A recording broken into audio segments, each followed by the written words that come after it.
ರೂಪಾಯಿನ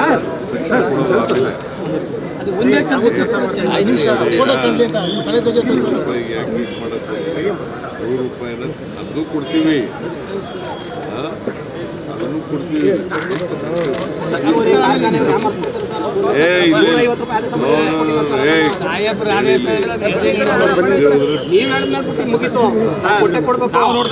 ಅವ್ರಿಗೆ ಹೇಳು ಇದ್ದೀರಾ, ಟಿವಿ ಹಿಂಡಿದ್ದೀರಾ, ಮಾಡಲ್ಲ ಅಂತಂದ್ರಾಗ ಮಾಡ್ತೀರಾ ಮಾಡಲ್ಲ ಅಂತ ಕೇಳಿದ್ರೆ ನಿಜವಾಗ್ಲೂ ನ್ಯಾಯ ದೊರಕಿಸ್ಕೊಟ್ಟಿದ್ರ.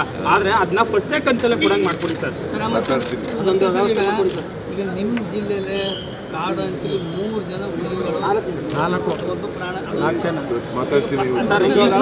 ಹೇಳಿದಿವಿ. ತಾತ್ಕಾಲಿಕ ಸಫಾರಿನ ಬಂದ್ ಮಾಡಿದ್ದಾರೆ, ಆದ್ರೆ ಶಾಶ್ವತವಾಗಿ ಬಂದ್ ಮಾಡಿ ದಯವಿಟ್ಟು ಮಾಡಿ. ನಾವು ಮಳೆ ಹೋದ ಸರ್, ಬೆಳೆ ಎಲ್ಲ ಹಾನಿ ಆಗಿದೆ ಸರ್. ಮಳೆ ಅತಿವೃಷ್ಟಿ ಮಳೆ ಹೋದು ಹಾನಿ ಆಗಿದೆ ಬೆಳೆ. ಮೀಟಿಂಗ್ ಮಾಡಿದ ಮೇಲೆ ಒಂದು ಡಿಸಿಷನ್